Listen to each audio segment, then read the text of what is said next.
Kabut tipis menggantung di atas sungai Mahakam, menyelimuti perahu kecil yang membawa rombongan peneliti menuju pedalaman. Mereka datang dengan alasan ilmiah, meneliti flora langka yang hanya tumbuh di hutan Kalimantan.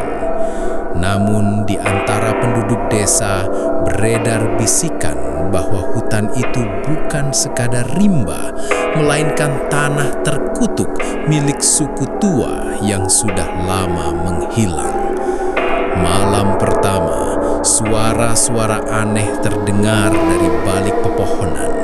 Bukan sekadar binatang malam, melainkan bisikan berulang dalam bahasa yang tak dikenali. Salah satu peneliti, Arman, mendengar namanya dipanggil.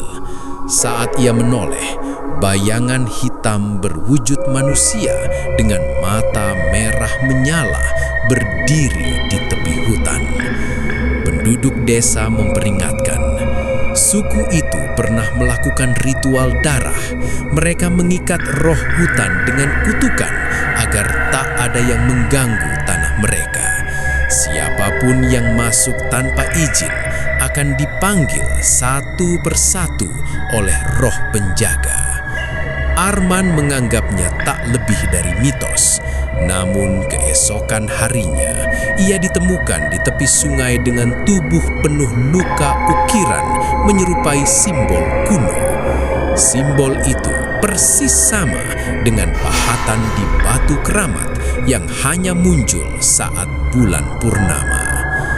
Kabut semakin pekat. Rombongan mulai sadar mereka bukan sekadar tamu di hutan itu, melainkan korban yang sudah ditandai. Malam itu, rombongan peneliti mencoba keluar dari hutan. Namun setiap langkah membawa mereka kembali ke tempat yang sama. Pohon-pohon bergeser seolah memiliki kendali, menciptakan lorong-lorong alam yang menuju jalan keluar. Hutan itu hidup, berubah menjadi labirin tanpa ujung. Arman yang sudah ditandai sebelumnya kini berjalan dengan mata kosong, seakan dikendalikan oleh sesuatu. Ia memimpin rombongan menuju sebuah lapangan terbuka, di mana batu-batu besar tersusun melingkar. Di tengah lingkaran itu, api menyala tanpa bahan bakar, memancarkan cahaya merah pekat. Dari balik kabut, muncul sosok-sosok berkulit gelap dengan tubuh penuh ukiran simbol kuno. Mereka mengenakan topeng kayu menyerupai wajah binatang hutan. Suara mereka bergema, melantunkan mantra dalam bahasa suku pedalaman yang sudah lama dianggap punah.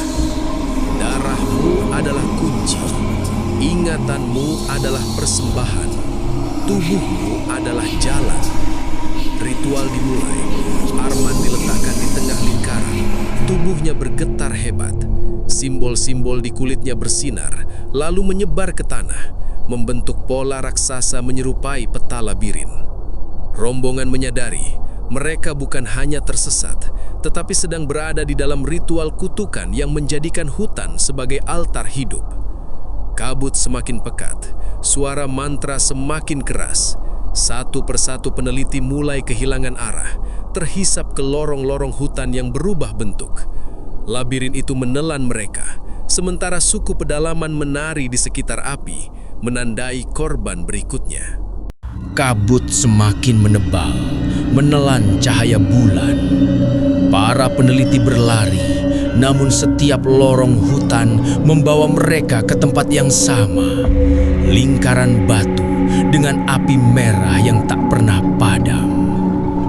Salah satu dari mereka, Dina, mulai menangis. Ia menyadari bahwa ia tak lagi ingat wajah ibunya. Ingatan masa kecilnya hilang begitu saja, seolah disedot oleh kabut. Setiap langkah di labirin hutan menghapus bagian dari dirinya. Arman yang sudah ditandai kini berdiri di tengah lingkaran. Dari tubuhnya memancar cahaya simbol kuno, membentuk pola yang menyerupai peta jiwa. Suku pedalaman menari di sekelilingnya, melantunkan mantra yang semakin keras. Yang masuk ke rimba, tinggalkan dunia.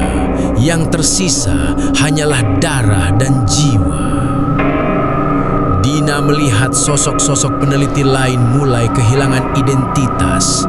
Mereka memanggil nama masing-masing, namun suara itu terdengar asing, seakan bukan milik mereka lagi. Labirin hutan bukan hanya menyesatkan tubuh, melainkan menghapus siapa mereka sebenarnya. Di puncak ritual, salah satu tetua suku mengangkat pisau batu berlumur darah. Ia menancapkan pisau itu ke tanah, dan dari retakan tanah muncul akar-akar hitam yang bergerak seperti ular. Akar itu melilit tubuh Arman, lalu menyebar ke peneliti lain, menandai mereka satu persatu. Hutan berdenyut, kabut berbisik, ingatan mereka terkoyak, digantikan oleh suara-suara asing yang memaksa masuk ke dalam kepala. Mereka bukan lagi manusia bebas, melainkan bagian dari kutukan suku pedalaman. Kabut semakin pekat. Akar-akar hitam semakin kuat melilit tubuh para peneliti. Satu persatu mulai kehilangan ingatan. Wajah mereka kosong. Suara mereka bergema seperti milik orang asing. Namun, Dina dan Raka masih bertahan. Dina menggenggam sebuah kalung manik-manik yang ia dapat dari penduduk desa sebelum berangkat. Kalung itu disebut sebagai penjaga jiwa, warisan suku Dayak yang dipercaya mampu menolak roh jahat.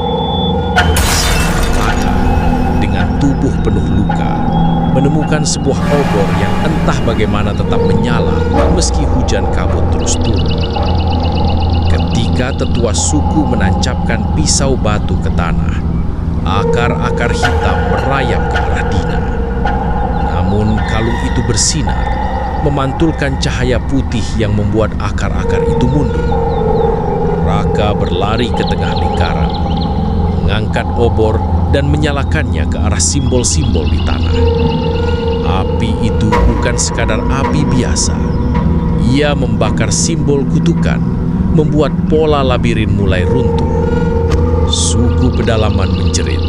Topeng kayu mereka retak satu persatu. Api dan cahaya kalung berpadu, menciptakan celah di kabut. Dina dan Raka berlari, menembus lorong yang terbuka. Hutan bergetar, pohon-pohon bergeser seakan mencoba menutup jalan keluar. Namun mereka terus berlari, melawan bisikan yang berusaha menghapus ingatan mereka. Akhirnya, mereka keluar di tepi sungai. Kabut menghilang, suara mantra lenyap. Hutan kembali sunyi, seolah tak pernah ada Tuhan. Dina dan Raka terjatuh di tanah. Tubuh mereka terluka. Mata mereka masih menyimpan cahaya kehidupan. Mereka berdua selamat. Namun di balik hutan, api merah masih berkilat samar, seakan menunggu korban berikutnya. Dina dan Raka kembali ke desa dengan tubuh penuh luka, namun mereka disambut dengan tangis haru. Penduduk desa mengira mereka sudah hilang berhari-hari. Namun ketika Dina bertanya, seorang tetua menjawab, "Kalian hanya pergi semalam, tapi mata kalian sudah melihat sesuatu yang tak seharusnya." Di malam itu, keduanya duduk di tepi sungai. Air mengalir tenang, seolah tak pernah menyimpan rahasia. Namun, Dina merasakan sesuatu aneh. Bayangan hutan masih menempel di matanya. Ia melihat akar hitam bergetar di permukaan air, lalu menghilang. Raka menggenggam obor yang kini padam. Ia berbisik, "Kita keluar." Tapi kutukan itu tidak pernah benar-benar hilang. Di kejauhan, hutan Kalimantan berdiri sunyi. Kabut tipis menari di antara pepohonan. Api merah samar masih berkilat di balik rimba, menunggu jiwa baru yang berani masuk. Kutukan suku pedalaman tetap hidup, dan hutan sekali menerima darah tak pernah benar-benar melepaskan bayangannya.